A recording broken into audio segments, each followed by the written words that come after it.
കുറച്ചൊന്നും അകലം പാലിക്കുന്നുണ്ട് social media. അതെങ്ങനെ ആ ലൈഫ് എങ്ങനെയുണ്ട്? സമാധാനമുണ്ട്. നമ്മുടെ വെഡിങ്ങിലാണെങ്കിലും കുറച്ച് പ്രൈവസി വെച്ചത് എൻഗേജ്മെന്റിലുണ്ടായ എക്സ്പീരിയൻസ് കാരണം കൊണ്ടാണ്. എല്ലാവരും എല്ലാം ആക്കുന്നത് അപ്പോൾ മീഡിയ ആണ്. അപ്പോൾ അവർക്ക് സ്വന്തമായിട്ട് ടാലന്റ് എഫേർട്ട് ഒന്നും വേണ്ട. അല്ല, ആരതി ബേസിക്കലി ഞാൻ പറയില്ല, ആരതി എന്ന് പറഞ്ഞ ഒരു വ്യക്തി മീൻസ് എന്താ പറയുക, പബ്ലിക്കിൽ അല്ലെങ്കിൽ സോഷ്യലൈസ് ചെയ്യുമ്പം ഉള്ളത് ആ ഒരു രീതിയിലായിരിക്കും. അത് കഴിഞ്ഞതിന് ശേഷം ഞങ്ങളെ പേഴ്സണൽ സ്പേസിൽ പുള്ളിക്കാരി നമ്മുടേതായിട്ടുള്ള രീതിയിൽ കുട്ടിയായിട്ടിരിക്കും. അതെ. സിസ്റ്ററിന് ഏതാണ് ഇഷ്ടം? കുഞ്ഞായിട്ടുള്ള ആളിനെയാണോ? അതെ, അങ്ങനെയല്ല. എല്ലാവരും അവരൊരു കംഫർട്ട് സോണിൽ അല്ലെങ്കിൽ ആ ക്ലോസ്ഡ് ആയിട്ടുള്ള സർക്കിളിൽ, നമ്മുടെ ഒരു കംഫർട്ട് സോണിൽ വേറൊരു രീതിയായിരിക്കുമല്ലോ. അൺനോൺ ആയിട്ടുള്ള ആൾക്കാരുടെ അടുത്ത് നമുക്ക് ചിലപ്പോൾ അത്രയും ഫ്രണ്ട്ലിയായിട്ട് എനിക്ക് അതൊക്കെ ആക്ച്വലി സത്യം പറഞ്ഞാൽ ഞാൻ ബേസിക്കലി കുറച്ച് അഗ്രസീവ് ആയിട്ടുള്ള ആളാണ്. പക്ഷെ ഇപ്പൊ കുറെയൊക്കെ കൺട്രോൾ ആയില്ലേ. പണ്ടത്തെ പോലെ ഇപ്പൊ ബഹളോ കാര്യങ്ങളൊന്നും ഇല്ലല്ലോ. എന്തേ അതെ, ഞാൻ പറഞ്ഞില്ലേ, ഇപ്പം എൻ്റെ ഒരിക്കലും എൻ്റെ അഗ്രഷൻ ഒരു നല്ല കാര്യമാണെന്ന് ഞാൻ ഒരിക്കലും ചിന്തിക്കുന്നില്ല. ഞാൻ ഭയങ്കര അഗ്രസീവ് ആയിരുന്നു, ഭയങ്കര ബഹളവും കാര്യങ്ങളും നിങ്ങൾക്ക് അറിയാവുന്നതല്ലേ. അപ്പം അതൊക്കെ കുറേ പേർക്ക് എന്താ പറയുക, ലൈക്ക് എന്തിനാണ് ഒരു ഡോക്ടറായിട്ട് ഇരുന്നിട്ട് ഇങ്ങനെ ചെയ്യുന്നതെന്ന് ചിന്തിച്ചിട്ടുണ്ടായിരുന്നു. ഞാനും ചിന്തിച്ചു. അല്ല, അങ്ങനെയല്ല, പൊടിക്ക് അതിലൊരു പങ്കുണ്ടെങ്കിലും മെയിനായിട്ട് മാറണമെന്നുണ്ടെങ്കിൽ നമ്മൾ തന്നെ വിചാരിക്കണം, അല്ലേ? ഇപ്പൊ ബ്രോ ഇപ്പൊ സിഗരറ്റ് വലിക്കുന്നുണ്ടെങ്കിൽ അത് മാറ്റണമെന്നുണ്ടെങ്കിൽ ബ്രോ തന്നെ വിചാരിക്കണ്ടേ, അല്ലേ? ചാനലിന്റെ പേര് പറയട്ടെ.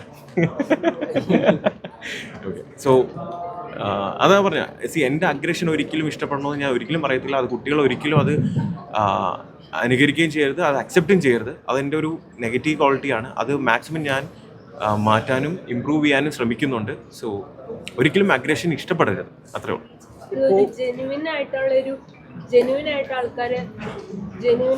എക്സ്പ്രഷൻ ആയിട്ട് ആൾക്കാർ കാണുന്നത്. അതെ, ദേഷ്യം എന്ന് പറയുന്നത് ഒരിക്കലും നമുക്ക് ഫേക്ക് ആയിട്ട് ചെയ്യാൻ പറ്റില്ല. ദേഷ്യം വന്ന ദേഷ്യം തന്നെയാണ്. പക്ഷെ ഞാൻ പറഞ്ഞത് ചില സാഹചര്യം അനുസരിച്ച് നമ്മൾ മാറുക, അത്രേ ഉള്ളൂ. പൊടി പൂർണ്ണമായിട്ട് നീ സോഷ്യൽ മീഡിയയിൽ നിന്ന് മാറി നിൽക്കുന്നില്ലെങ്കിലും കുറച്ചൊന്നും അകലം പാലിക്കുന്നുണ്ട് സോഷ്യൽ മീഡിയ. അതെങ്ങനെ ആ ലൈഫ് എങ്ങനെയുണ്ട്? സമാധാനമുണ്ട്. അല്ല, അങ്ങനെയല്ല. അതെ, അത് പ്രൊഫഷണൽ ലൈഫും പേഴ്സണൽ ലൈഫും കൂടെ മിക്സ് ചെയ്യാൻ പറ്റില്ലല്ലോ. ഇപ്പോൾ നമുക്ക് നമ്മുടെ വെഡിങ്ങിലാണെങ്കിലും കുറച്ച് പ്രൈവസി വെച്ചത് എൻഗേജ്മെന്റിലുണ്ടായ എക്സ്പീരിയൻസ് കാരണം കൊണ്ടാണ്. അല്ലാണ്ട് പേഴ്സണലി നിങ്ങളുടെ അടുത്ത് ആരുടെ അടുത്തും വിരോധം ഉണ്ടായിട്ടില്ല. നമ്മുടെ ലൈഫിൽ വൺ ടൈം മാത്രം ഉണ്ടാവുന്നൊരു സംഭവമാണ്.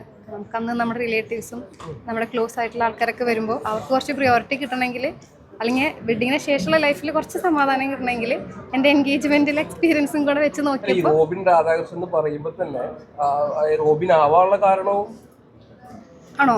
അപ്പൊ കുറെ സെലിബ്രിറ്റീസ് ഉണ്ടായിരുന്നില്ലേ? എല്ലാവരും എല്ലാം ആക്കുന്നത് അപ്പൊ മീഡിയ ആണ്. അപ്പൊ അവർക്ക് സ്വന്തമായിട്ട് ടാലന്റ് എഫേർട്ട് ഒന്നും വേണ്ട. ഞാൻ ആക്കിയതിൽ ഒരു മേജർ പങ്കും മീഡിയക്ക് തന്നെയാണ്. അത് ഞാൻ അക്സെപ്റ്റ് ചെയ്യുന്നു. അക്സെപ്റ്റ് ചെയ്യുന്നു. പക്ഷേ എൻഗേജ്മെന്റ് ഒരു പേഴ്സണൽ കാര്യമായിരുന്നു അന്ന്. പക്ഷേ കുറച്ച് കുഴപ്പമില്ല, അതിപ്പോ അങ്ങനെ അത്രേ ഉള്ളൂ. അതാകുമ്പോൾ നമ്മൾ അങ്ങോട്ടും ഇങ്ങോട്ടും സംസാരിക്കുന്നില്ല. ഇപ്പൊ ബ്രോ ആണെങ്കിലും കാര്യം പറയുന്നുണ്ട്. ഞാൻ ഒരിക്കലും എന്നെ വളർത്തിയത് മീഡിയ അല്ലെന്ന് ഒരിക്കലും പറയത്തില്ല. കാരണം ഞാൻ ഇറങ്ങിയ സമയത്ത് എല്ലാ സ്ഥലത്തും വന്ന് നിങ്ങൾക്കാണെങ്കിലും കണ്ടന്റ് കിട്ടുന്നില്ല, ഇഷ്ടംപോലെ കണ്ടന്റ് കിട്ടുന്നില്ലായിരുന്നു. ഞാനിപ്പം എല്ലാത്തിൽ നിന്നും ബാക്ക് ഓഫ് ചെയ്ത് നിൽക്കുന്നത് എന്താണെന്ന് വെച്ച് കഴിഞ്ഞാൽ എനിക്ക് ഒരുപാട് ആഗ്രഹങ്ങളുണ്ട്. അതിനുവേണ്ടിയുള്ള പ്രിപ്പറേഷൻസ് ആണ് പയ്യെ ഓരോ കാര്യങ്ങൾ. പ്രൊഫഷണൽ ലൈഫും പേഴ്സണൽ ലൈഫും കൂടെ മിക്സ് ചെയ്യുമ്പോൾ ചില കാര്യങ്ങളിൽ കുറച്ച് ലിമിറ്റേഷൻസ് വെച്ചാൽ മുന്നോട്ടുള്ള കാര്യങ്ങളിൽ കുറച്ചും കൂടി പീസ്ഫുൾ ആയിട്ട് പോവാം. അല്ല, എന്ന് വെച്ചാൽ ലൈക്ക് എന്താ പറയാ, പണ്ട് ഞാൻ ഓപ്പൺ ആയിട്ട് പറയാം, റിയൽ ആയിട്ട് നിൽക്കുമ്പോൾ നമ്മൾ എന്ത് ചെയ്യും, ഒരുപാട് ഞാൻ ഭയങ്കര ഓപ്പൺ ആണ്. അപ്പൊ എന്റെ ഇമോഷൻസ് ഭയങ്കര എക്സ്ട്രീം കൂടും. ഫൈനലി ഇതിന്റെ ബ്രാൻഡ് അംബാസഡർ ആയിട്ട് ജോയിൻ ചെയ്യാണ്. So thank you, feeling blessed.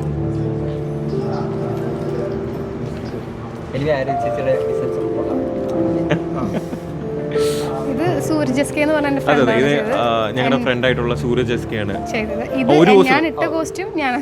ഒരു ദിവസം കൊണ്ടാണ് പുള്ളിക്കാരൻ ഡിസൈൻ ചെയ്തത്.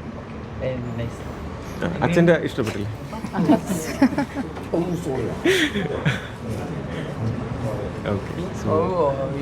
നമ്മുടെ കല്യാണത്തിന് ശേഷം ഹണിമൂണൊക്കെ പോയല്ലോ. അതെ, അപ്പൊ അത് ഇടയ്ക്ക് വെച്ചിട്ട് തിരിച്ചു പിന്നെ വന്നു. അല്ല, ഈ മാസം ഉണ്ട് തിരിച്ചു പോകുന്നു, അടുത്ത് പോകുന്നുണ്ട്.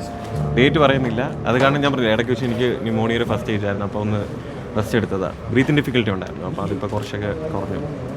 ഫോട്ടോസൊക്കെ ഇങ്ങനെ ആൾക്കാർ കാണുന്നു. അതെ, കാണുന്നു. ഒരുപാട് ഒരു വെയിറ്റ് ചെയ്യുന്നുണ്ട്. അപ്പോൾ അടുത്ത് ഇനിയിപ്പോൾ പോകുന്നുണ്ട്. മോസ്റ്റ്ലി എനിക്ക് തോന്നുന്നു ബാലി ആവാനാണ് ചാൻസ്. അപ്പോൾ ഈ മാസം എന്തായാലും ഒരു ട്രിപ്പ് ഉണ്ടാവും.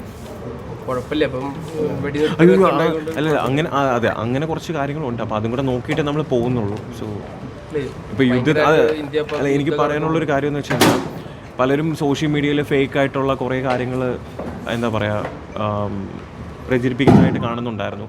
അതിൻ്റെ ബേസിസിൽ അറിവില്ലായ്മ കാരണം പലരും സ്റ്റോറീസ് ഇടുന്നതായിട്ടും കണ്ടു.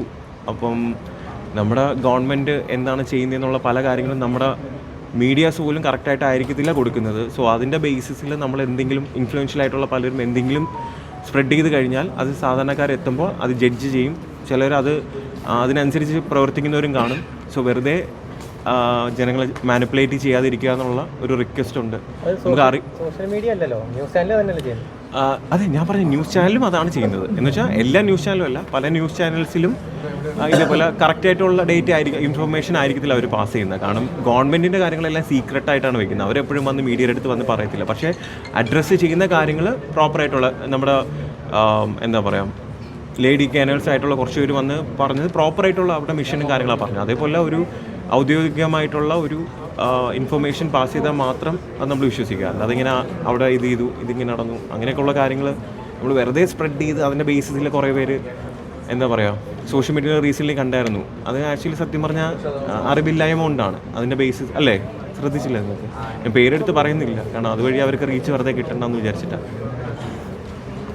പേര് പറയണ്ട, പൊതുവെ ന്യൂസ് കാണാറുണ്ടോ അതോ? ഞാൻ ന്യൂസ് കാണാറുണ്ട്. ഞാൻ അത്യാവശ്യം കുറച്ചൊക്കെ കാര്യങ്ങൾ അപ്ഡേറ്റ് ചെയ്യാറുണ്ട്. അപ്പം എനിക്ക് സത്യം പറഞ്ഞാൽ യുദ്ധം എന്ന് പറയുമ്പോഴത്തേക്ക് ഒരു വിഷമകരമായിട്ടുള്ളൊരു സിറ്റുവേഷനാണ്. പക്ഷേ ചില സാഹചര്യങ്ങളിൽ നമുക്ക് ചില ഡിസിഷൻസ് എടുക്കേണ്ടി വരും. അതിനാണ് നമ്മുടെ എന്താ പറയുക ഗവൺമെൻറ്റും നമ്മുടെ സിസ്റ്റവും കാര്യങ്ങളെല്ലാം ഉള്ളത്. സോ അവർ നമ്മളെ ടേക്ക് കെയർ ചെയ്തോളൂ.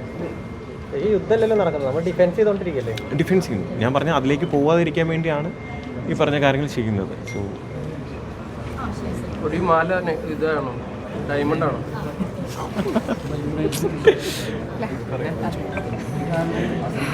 തോന്നുന്നുണ്ടോ അങ്ങനെ? ചെറുതായിട്ട് അങ്ങനെ വിശ്വസിച്ചു.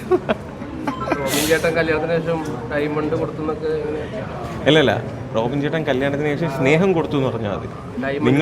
നിങ്ങളെ കല്യാണത്തിൻ്റെ അന്ന് റിസപ്ഷൻ്റെ അന്ന് കുട്ടിക്കാലിൽ ചോദിച്ച ആൾക്കാരാണ്, മനസ്സിലായില്ലേ? അല്ലേ, ബ്രോയാണ് ചോദിച്ചത്. കുട്ടിക്കാലിലെ കുഞ്ഞിക്കാലി. അപ്പം എന്താ വീണ്ടും ചോദിക്കുന്നില്ല. അതെ, അല്ല സമയമാകുമ്പോൾ എല്ലാം അതിൻ്റെതായിട്ടുള്ള സമയത്ത് നടക്കും, അത്രേ ഉള്ളൂ. അപ്പൂപ്പൻ അമ്മനെ ആവട്ടെ, അച്ഛനും അമ്മയല്ലേ ഇപ്പം. ആഗ്രഹമുണ്ട്. അവർക്ക് ഓൾറെഡി അപ്പൂപ്പനെ അമ്മൂമ്മമാരാണ്. അതെ, അവളെ സിസ്റ്ററിന്റെ മോളുണ്ടല്ലോ. ഓക്കെ.